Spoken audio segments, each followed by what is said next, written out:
Real Donald Trump, 5:52 p.m. Eastern. So we are forced to spend time and money on fighting crooked Joe Biden. He polls badly after having a terrible debate and quits the race.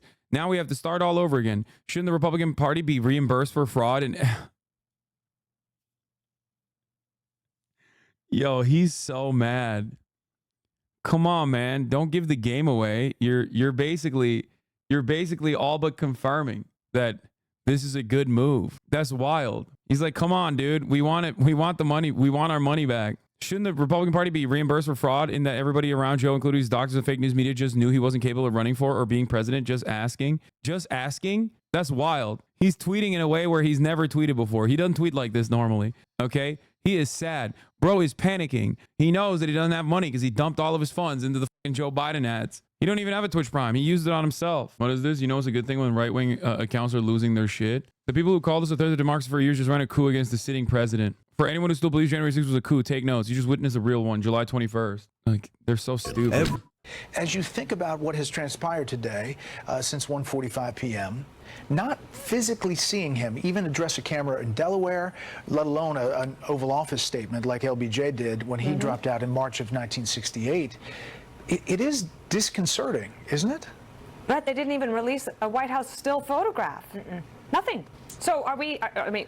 Do I think that anyone who goes against Trump will win? No. Well, yes and no. I think that Kamala Harris is a pretty solid chance of winning, depending on what she does. Okay, from this point on. Full-throated support for Kamala Harris from the Democratic Party.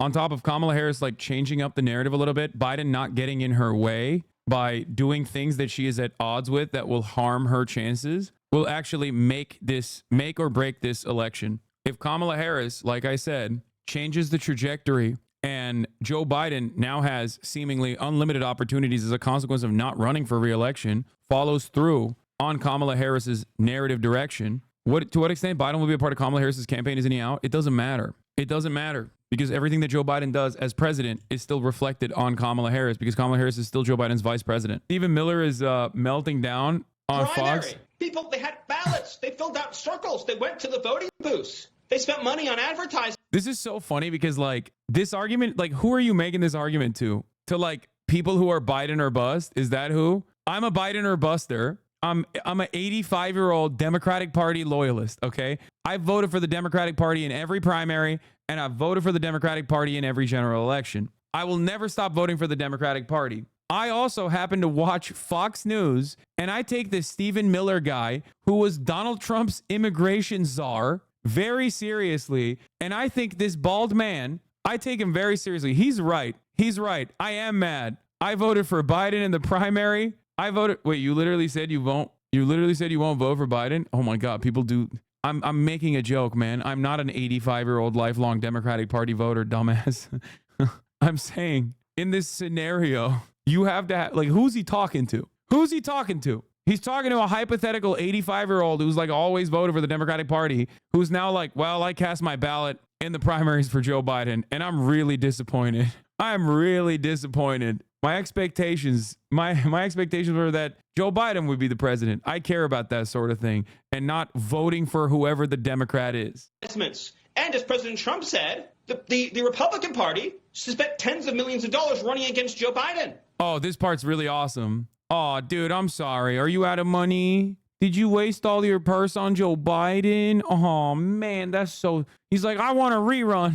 It's unfair. Why did they go ahead and change who the candidate is? That's so mad. I'm so mad. I'm so mad. Now I have to sit through 3 minutes of ads at the HasanAbi broadcast.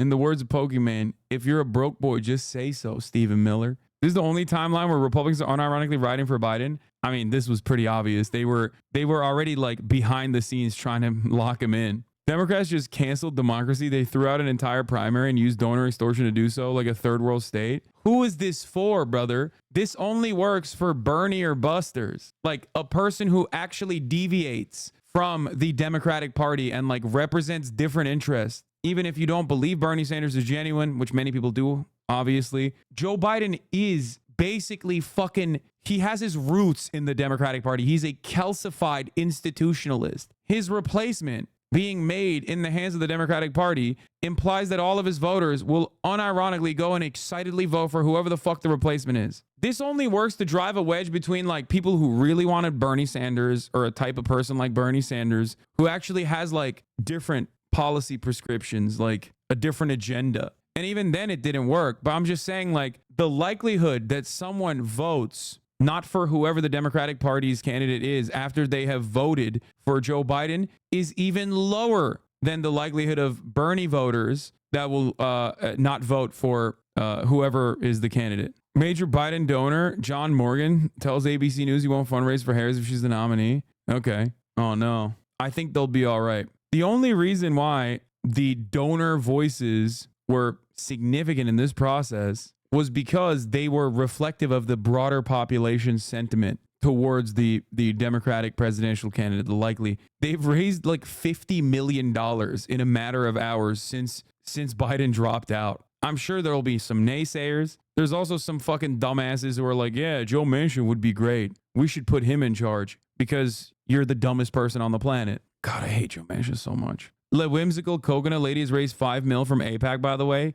Listen, Le Whimsical Coconut Lady, and like I said, I don't know what she's going to do in terms of Israel-Palestine, but it is pretty significant for her to have already stated that she was down for a ceasefire far before Joe Biden ever said it, when she was the vice president of Joe Biden. And there was no world where Joe Biden was fucking dropping out or anything. We'll see what happens. I'm not saying that like Kamala Harris is going to fucking deliver a free Palestine or some shit. I'm not saying that at all. Are psychos really trying to promote Manchin now? Nah, just Matty Iglesias, who's allergic to having good takes. People who are pushing for this to happen. It's kind of like when your grandpa, you got to take the keys, and everybody, you got to take his keys, you got to take his keys, you got to, and he's fighting, and everybody's so frustrated, and then you finally get the keys back, and then you just cry because this is somebody that you love, this is somebody that you care about, this is somebody who was there for you, this is somebody.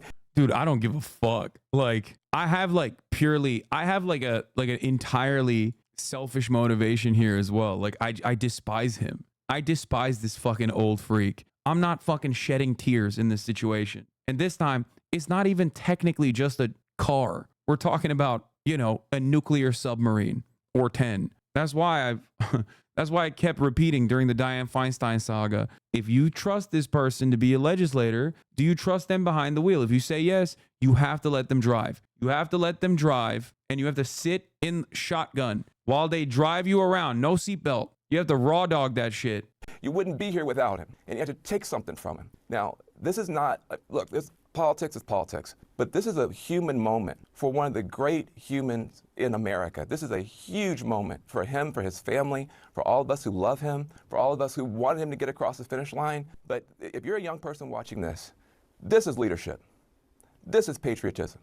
This is what it means to put the country first and put the party first. Shut up. It took him fucking weeks to get here, okay? Get out of here. Put the cost first.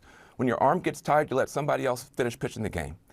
That's what Joe Biden has done, and he's done that for all of us. And so I just want to say, I don't know who's going to be the VP, the non-VP. I don't know anything about politics. I just know that I love this man. I care about this man. It was painful every day to sit up here and talk about him like he's just a, you know, some problem for the party. Wait till we get to the convention. You're going to see people crying, standing, screaming, cheering. He may not get a chance to talk for 10 minutes. We finally get a chance to put our arm around this guy. He did the right thing for this country. Bro, he lodged that thing so far down his throat, he's got tears coming out of his eyes, okay? These are not tears of joy. These are not tears of sadness. Men used to go to war. What are you doing right now? That is an 800-year-old man on live television? On CNN? You woke up this morning and you were like, I'm ready. I'm ready to do the deed. He's crying for Joe Biden. You did the right thing for this party. All of us are going to be in this situation someday, and I hope that we take a moment to honor this man and to love this man. I love Joe Biden. I appreciate what he's done, and a lot of people are heartbroken today. Even if it's the right thing, it's still just horrible. Is it? Yeah. Are you Hunter Biden? Like, what's happening? Who's the only people that are devastated are like Jill Biden and Hunter Biden.